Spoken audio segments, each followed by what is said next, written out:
Merci de rejoindre Ecofin Télévision pour vous informer. Mesdames et messieurs, le vice-premier ministre de Transport, Voies des Communications et du Désenclavement, Jean-Pierre Bemba, a réuni mardi 30 septembre à Kinshasa les entreprises publiques concernées ainsi que les associations d'armateurs, de propriétaires de baleinières et des constructeurs de navires actifs dans le transport fluvial et lacustre en République démocratique du Congo. Au cœur de la discussion, la problématique essentielle de la sécurité sur les eaux du pays. Images et commentaires. Rappelons que la responsabilité est partagée par l'ensemble des acteurs, le VPM en charge du transport, Jean-Pierre Bemba, a insisté avec vigueur sur la nécessité de respecter scrupuleusement les règles de navigation. Il a cité notamment le port obligatoire du gilet des sauvetages, la présence de bouées des secours à bord et la réalisation régulière des contrôles techniques. Jean-Pierre Bemba a prévenu qu'aucune tolérance ne sera accordée face aux manquements susceptibles de mettre en péril la vie de passagers. Il faut sensibiliser vos membres d'arrêter de jouer avec la vie des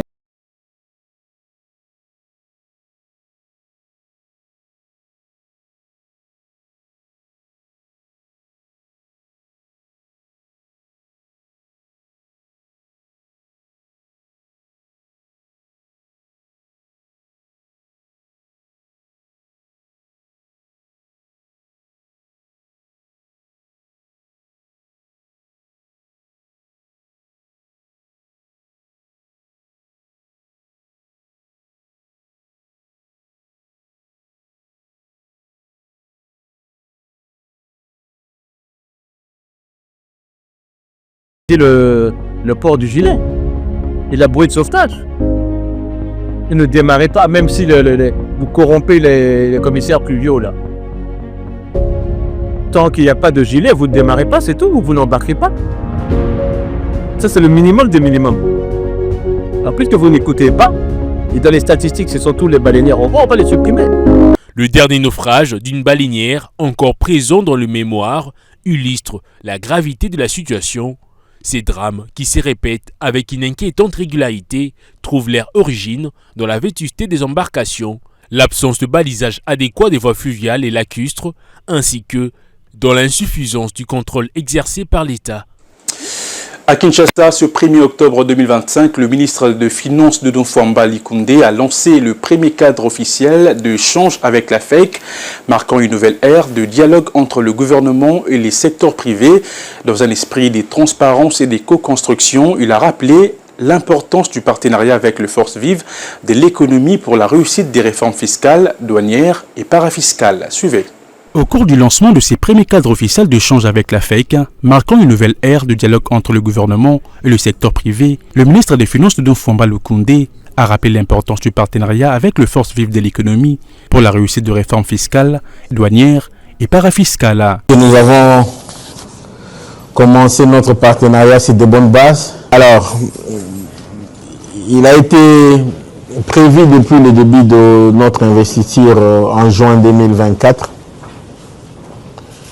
que chaque trimestre nous puissions nous retrouver pour évoluer la marche de notre économie, mais également passer en revue les grandes problématiques qui peuvent appeler à ce que l'administration et la FEC et les autres organisations fêtières puissions travailler main dans la main parce que c'est vous les créateurs de richesses et des emplois. Le ministre a par ailleurs exprimé sa gratitude pour les efforts inlassables que le monde des affaires continue de fournir afin de maintenir l'environnement des affaires en République démocratique du Congo. Permettez-moi à ce jour de vous exprimer toute ma gratitude au nom du gouvernement de la République démocratique du Congo pour les efforts inlassables que le monde des affaires continue de fournir pour maintenir l'environnement des affaires dans votre domaine. Ça veut dire continuer l'exercice de vos activités dans notre pays et regarder dans la bonne direction malgré les défis auxquels vous rencontrez chaque jour. Le ministre a en outre annoncé la mise en place imminente de la Commission nationale de médiation fiscale, appelée à intervenir en cas de litige entre l'État et les assujettis, ainsi que la tenue avant la fin de 2025 d'un forum national sur la politique fiscale, étape décisive après les précédentes assises. C'est un tableau alarmant dressé par le ministre des Finances Doudou Fwamba Likoundé sur la situation des finances publiques héritées de son prédécesseur Nicolas Kazadi lors d'une récente communication médiatique. Il a souligné que seule la fermeté de l'inspection générale des finances, alors dirigée par Jules Alingué-Tekei, a permis de contenir une dégradation plus grave. Le détail de Tony Antoine Dibendila rendu par Betty Tonfumo. Le ministre Fwamba a étayé ses observations, entre autres, en revenant sur la gestion catastrophique du contrat du projet de construction du stade Kinshasa Arena, dont l'inauguration initialement promise pour septembre 2025 a été reportée. Des exonérations illégales de l'ère Nicolas Kazadi en faveur du prestataire ayant bloqué les travaux. Le retard dans l'avancement du projet Kinshasa Arena est directement lié à ces exonérations accordées aux prestateurs, l'entreprise Milvest sous l'ancien ministre des Finances. Ces irrégularités détectées par l'IGF ont conduit cette dernière à exiger l'application stricte de la loi, entraînant le blocage à la douane des conteneurs des matériaux nécessaires.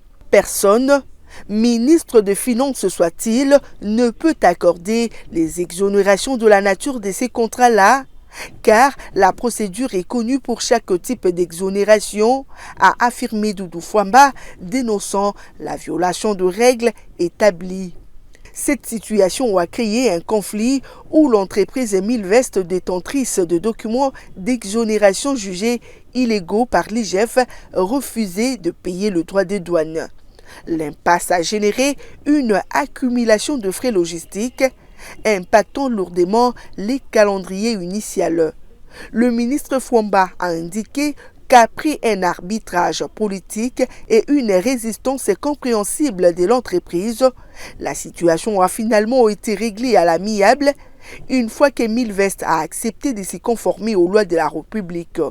Ainsi, toutes les factures ont été payées par le gouvernement. Le ministre Fwamba a annoncé que les travaux vont reprendre de manière effective d'ici 30 à 40 jours. Évoquant un autre dossier, celui du projet centre financier, le ministre Doudou Fwamba a mis en lumière un arrangement inéquitable concernant l'hôtel inclus dans le complexe, composé également des immeubles des ministères des Finances et du Budget et d'un centre de congrès. Faute d'un arrangement inéquitable qui réservait à l'État congolais 20% seulement des bénéfices durant 49 ans, alors qu'il est entièrement financé par l'État congolais, l'hôtel n'est toujours pas prêt, a-t-il relevé. Et puis notez que les dépenses publiques ont été exécutées au-delà de leur montant prévisionnel à fin août 2025. Les taux d'exécution s'élèvent ainsi à 105%. Cette évolution s'explique principalement par l'expansion des dépenses sécuritaires ainsi que par les doublements de la masse salariale, renseigne la Banque centrale du Congo. Le commentaire.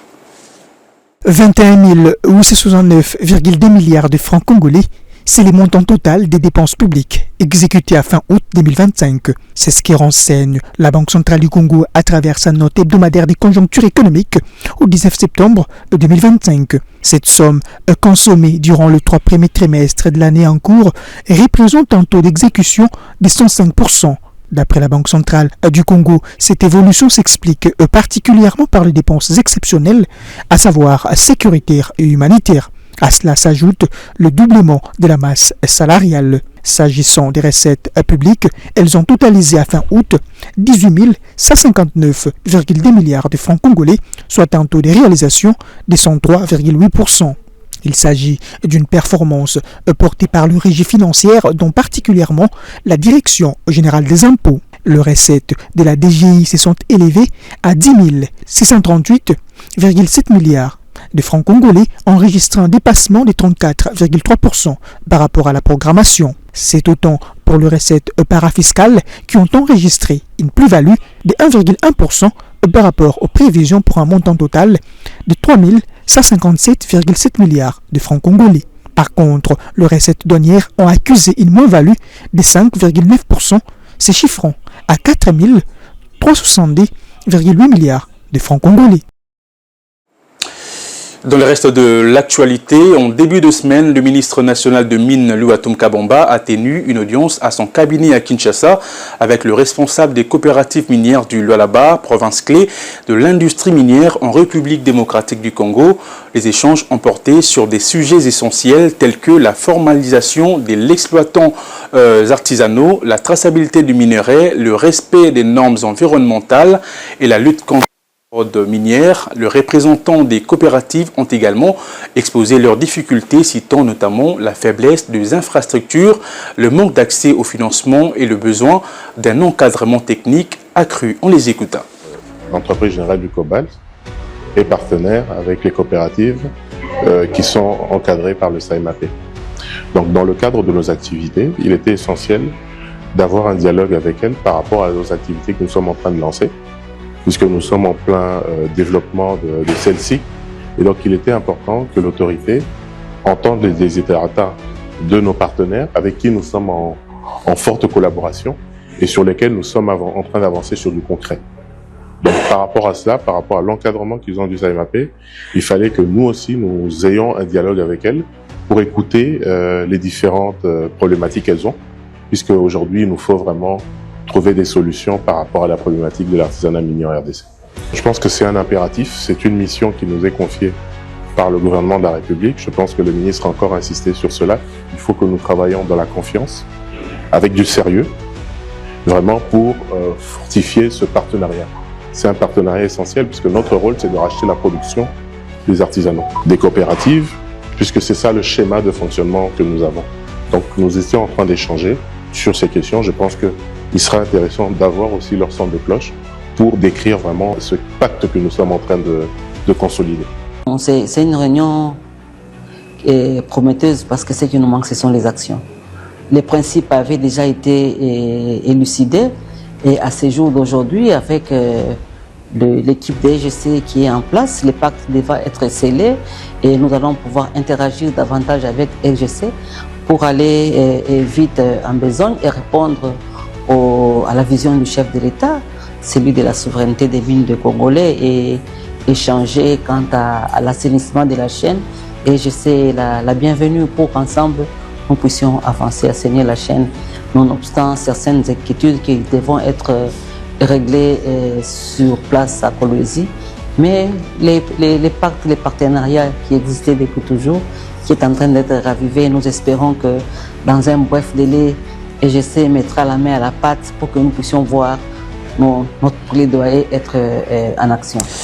Dans un autre chapitre, au cours d'une conférence de presse, ce mercredi 1er octobre 2025, l'ONG AfriWatch a présenté un rapport qui retrace la faible application des obligations légales, notamment celles imposant aux entreprises minières de verser une dotation de 0,3% de leur chiffre d'affaires aux communautés locales. Malgré le code minier qui est le cadre légal en place depuis 2018, le non-respect généralisé et le manque de transparence compromettent le développement socio-économique des communautés locales. Benita Isiabo et Joe Manana étaient sur place. L'innovation apportée par les codes miniers de 2018 relative à la dotation des 0,3% minimum du chiffre d'affaires des entreprises pour les financements des projets d'intérêt communautaire peine à être mise en exécution par certaines entreprises minières. Maître Serge Keba, présentateur du rapport et directeur en charge des plaidoyers d'AfriWatch, évoque ici les raisons. Beaucoup d'entreprises qui ne payent pas cette dotation qui est une obligation de la loi. Il y a des entreprises qui l'ont payé partiellement et cela fait que le financement du développement communautaire qui devait intervenir avec cette dotation tarde encore à venir. Et pour les entreprises qui ont déjà payé, nous avons noté qu'il y a des défis liés à la transparence dans la gestion des fonds déjà aperçus. Évoquant la question de la gestion des fonds versés au comité de supervision, constitué notamment des ministres des Mines et Affaires sociales, il fixe l'opinion. Les fonds qui sont versés au comité de supervision qui est constitué des ministres des Mines et des Affaires sociales, pour la dotation qui a été perçue, s'élève plus ou moins à 8 millions de $. Nous trouvons que cela est trop exorbitant pour les ministres qui sont déjà représentés dans les différentes structures qui gèrent la dotation par leurs services et qu'il fallait quand même revoir à la baisse ces montants afin de l'allouer à ceux qui font un travail sur terrain et qui puissent contribuer à faire avancer le développement au niveau des communautés de base. Par ailleurs, il appelle le ministre des Mines à prendre des mesures de suspension ou des mises en demeure contre les entreprises qui refusent de s'acquitter de leurs obligations. Notons que ces rapports d'AfriWatch rappellent l'urgence d'une réforme structurelle afin que le développement minier rime enfin avec le développement humain. Renforcer la capacité des jeunes tout en facilitant leur mise en relation et en réseau afin de renforcer leur visibilité et leur capacité d'action dans le marché de l'emploi. Tel est l'objectif de la deuxième édition du Forum des jeunes sur l'emploi tenu ce mercredi 1er octobre 2025 à l'Institut national des arts de Kinshasa sous le thème « Jeunesse, compétences et innovation, moteur d'un avenir professionnel durable ». Ruben Manata pour le reportage. L'Institut national des arts de Kinshasa a accueilli cette deuxième édition du Forum de jeunes sur l'emploi, un rendez-vous dédié à la mise en réseau et à la valorisation de jeunes dans un contexte économique en pleine mutation. Organisé dans un esprit de partage et d'échange, ces forums a eu pour principal objectif de connecter les jeunes tout en facilitant leur mise en relation et en réseau afin de renforcer leur visibilité et leur capacité d'action dans le marché de l'emploi. Les échanges étaient centrés sur plusieurs thèmes avec différents panélistes, notamment l'employabilité et l'accompagnement de jeunes, l'entrepreneuriat et le temps emploi de jeunes, mais aussi le renforcement des capacités des jeunes. En cette matière, ça demande une expérience personnelle, l'auto-emploi. Alors aujourd'hui, moi je demande à vous les jeunes, qu'est-ce que vous avez entre les mains? Parce qu'ici on parle d'auto-emploi, on parle d'entrepreneuriat. Il y a une deuxième anecdote. Un pays en crise est un pays qui offre des opportunités. Dès que vous sortez, vous avez des opportunités énormes dehors. Cette rencontre était également l'occasion de mobiliser les jeunes en faveur de leur insertion professionnelle et de leur engagement citoyen. Votre valeur doit être renforcée à chaque fois. Et pour que cela soit renforcé, vous devez comprendre qu'il existe des principes dans le renforcement des capacités. Le premier principe, c'est le principe de l'obsolescence des compétences. Pendant que nous discutons ici, la technologie fait quoi? Évolue. Les concepts évoluent. L'économie évolue. Cet événement s'inscrit dans une initiative plus large de lutte contre le chômage des jeunes en encourageant la connexion entre le talent de la jeunesse et le monde professionnel. Je l'ai également annoncé au sommaire de ce journal, le pain victoire communément appelé Kanga Journée et celui surnommé pistolet, très consommé à Kinshasa, voit leur prix baisser significativement, une diminution de 20% unanimement saluée par les consommateurs et les revendeurs qui appellent toutefois à la vigilance pour garantir la pérennité de cette baisse et éviter qu'elle ne soit qu'un effet passager. Le détail de cette évolution du marché dans ces reportages signés Michel Kachama et Edi Boma. Ces derniers jours, la ville de Kinshasa connaît une baisse significative du prix du pain, principalement de la baguette largement consommée, appelée Kanga Journée, mais aussi du pain surnommé pistolet. Cette tendance à la détente du prix du pain est immédiatement perceptible sur les marchés. À la boulangerie Pain Victoire, le pain Kanga Journée est passé de 500 à 400 francs congolais. On observe la même évolution chez UPAC, où les pains pistolets, autrefois vendus à 400 francs, est négociable à 300 francs congolais. Rencontrés dans les rues de Kinshasa, vendeuses et consommateurs n'ont pas caché leur satisfaction. C'est un grand soulagement et espérons que la tendance touchera d'autres produits de première nécessité. Nous remercions les autorités congolaises pour les efforts fournis dans les secteurs économiques. Avec la baisse du prix du pain, considéré comme un aliment pour la population quinoise. Pour cette commerçante, non seulement les prix du pain a baissé, mais les volumes a aussi augmenté. Nos clients sont satisfaits de cette baisse. Avec 800 francs congolais, ils ont 2 pains. C'est une grande joie et un soulagement pour nos consommateurs. Aux autorités de mettre tout en œuvre pour maintenir ces prix. Toutefois, la population appelle à la vigilance de l'État congolais pour s'assurer que cette embellie ne soit pas un simple effet passager. Autre chose à signaler dans ces journaux, conformément aux dispositions de son règlement intérieur, l'Assemblée provinciale du Lualaba a procédé mardi 30 septembre 2025 à l'ouverture solennelle de la session parlementaire de septembre. La cérémonie a été présidée par Jean-Marie Kasseya Tchingambo, président de l'organe délibérant, en présence de la gouverneure Marie-Thérèse Masuka Saini, des membres du gouvernement provincial, ainsi que de plusieurs officiels. Cette rencontre parlementaire intervient dans un contexte socio-économique marqué par des avancées notables. Suivez. L'Assemblée provinciale du Lualaba n'a pas dérogé à la règle. Elle a repris ses activités ce mardi 30 septembre, conformément à son règlement intérieur, dans un contexte socio-économique marqué par la matérialisation de plusieurs projets élaborés dans le plan quinquennal du gouvernement provincial, notamment le lancement des travaux d'asphaltage de la voirie urbaine à Kassaji et la hausse du ciment gris sur le marché de Kolwezi.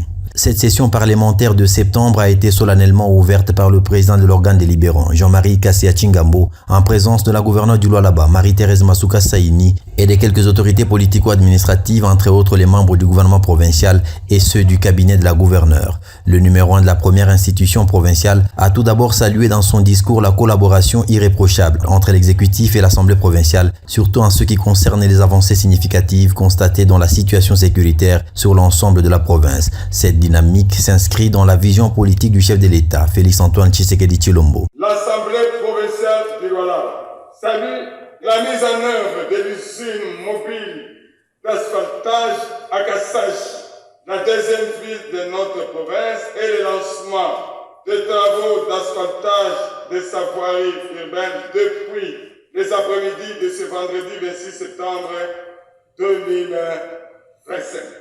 Félicitations, gouvernement provincial.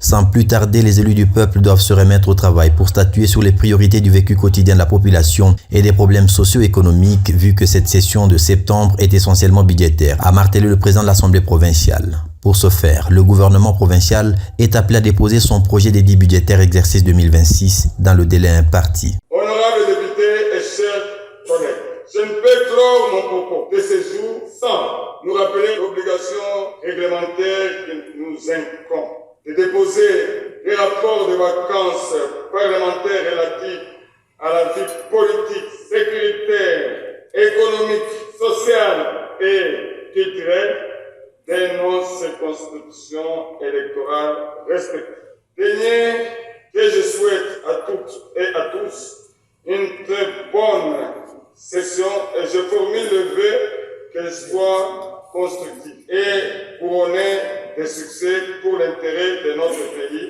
ainsi celui de notre province. Jean-Marie Kasseya Tchingambo a conclu son discours en lançant un appel à l'unité à tous les Lualabais pour que règne la paix, gage de développement intégral de la province cobaltifère du Lualaba. La gouverneure de la province du Lualaba, Marie-Thérèse Fifi Masuka Saini, a reçu en audience une délégation de la cellule nationale de renseignement financier, CNRF-ONSIG, conduite par le procureur général Jean Moulongoy, également assistant du secrétaire exécutif de la dite structure. Au cœur des échanges, la sensibilisation des assujettis à la CNRF sur la nouvelle législation en matière de lutte contre le blanchiment de capitaux, les financements du terrorisme et la prolifération des armes de destruction massive. Reportage. La sensibilisation des assujettis à la cellule nationale des renseignements financiers, CNRF, sur la nouvelle loi relative à la lutte contre les blanchiments des capitaux, le financement du terrorisme et la prolifération des armes de destruction massive était au cœur des échanges entre la chef de l'exécutif provincial, Fifi Masuka Saini, et le procureur général et assistant du secrétaire exécutif de la cellule nationale des renseignements financiers, Jean Moulongoy, lors de l'audience qu'elle leur a accordée. Nous sommes ici dans le cadre de la sensibilisation des assujettis de la CNRF à la nouvelle loi portant lutte contre le blanchiment des capitaux, le financement du terrorisme et le financement de la prolifération des armes de destruction massive. En effet, c'est une matière nouvelle qui concerne toutes les infractions qui produisent de l'argent, le blanchiment des capitaux. Et nos assujettis doivent être sensibilisés. C'est pour cela que nous sommes venus au Lualaba pour procéder à la sensibilisation de nos assujettis. Après l'étape de sensibilisation, viendra celle des sanctions à ceux qui ne vont pas se conformer, a-t-il renchéri. L'autorité provinciale Fifi Masuka Saini a quant à elle rassuré la CNRF un travail paisible et a promis qu'à la prochaine venue sera au tour des agents du gouvernement provincial. Restons toujours dans la province du Lualaba. Lancé le 26 septembre dernier, le travaux d'asphaltage de la voirie urbaine de Kassaji évolue de manière spectaculaire. Plusieurs kilomètres de route ont déjà reçu la couche de roulement. Les habitants de cette deuxième ville de la province du Lualaba empruntent pour la première fois des artères asphaltées. Ils saluent ainsi cette action de la gouverneure Fifi Masuka Saini visant à moderniser et à désenclaver tous les coins du Lualaba. Regardez. Du passage à Kassaji, deuxième ville de la province du Lualaba, lors de la campagne électorale, la gouverneure Masuka Saini Fifi avait promis à la population locale la mise en place de plusieurs projets de grande ampleur socio-économique, dont notamment l'asphaltage de nombreux kilomètres de la voirie. Je vais demander à Mouska, à Kouye, à Toussaïdi pour asphalter quelques avenues ici à Kassaji et en plus amener aussi son usine d'asphalte. Pourquoi pas à Dilolo, à Sandoa et à Kapanga. Femme des paroles et artisan des développements par excellence, Fifi Masuka Saini concrétise pour la première fois dans l'histoire ce qui était hier un rêve, mais aujourd'hui une réalité tangible. Vendredi 26 septembre 2025, cette date laisse des traces indélébiles dans la mémoire collective des filles et fils des Kassaji avec les lancements officiels des travaux d'asphaltage de la première phase de la pose de la couche de roulement sur 20 km.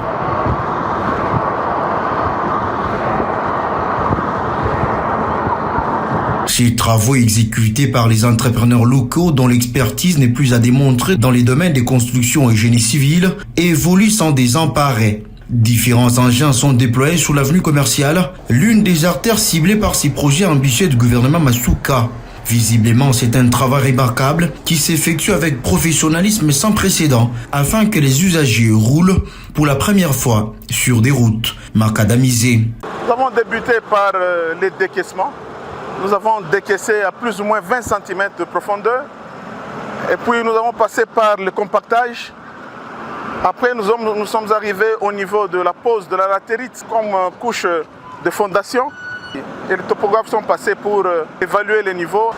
Là, nous sommes en train de poser l'enrobé. Nous devons terminer le premier 700 mètres avec une largeur de 8 mètres, 5 cm d'épaisseur. Mais après compactage, on réduit ça à 4,5 cm. L'on peut lire sur les visages des Kassajois une joie débordante, preuve éloquente d'une lueur d'espoir de voir ces comptes du Lualaba connaître désormais un développement exponentiel grâce à la vision éclairée de Fifi Masuka Saini, mais également sa détermination à transformer les conditions de vie des Lualabais de l'arrière-province conformément aux orientations du président Félix Tshisekedi. Premièrement, tunapatia merci Monsieur le Président Fachi Beton.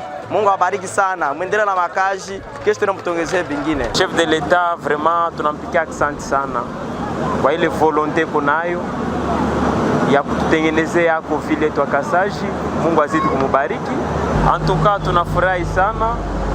Tuna remercier mama gouverneur wetu kwa promesse yake inarteniraka wakati alikuweka makampani anaitenir. Kassaji, dans toute sa totalité, ce n'est pas une entité qui produise le minerai, mais si aujourd'hui on arrive à asphalter quelques routes de la ville de Kassaji, nous les enfants de la ville de Kassaji, nous sommes censés de protéger ça. Parce que nous savons bien les coûts à l'ouverture parlementaire.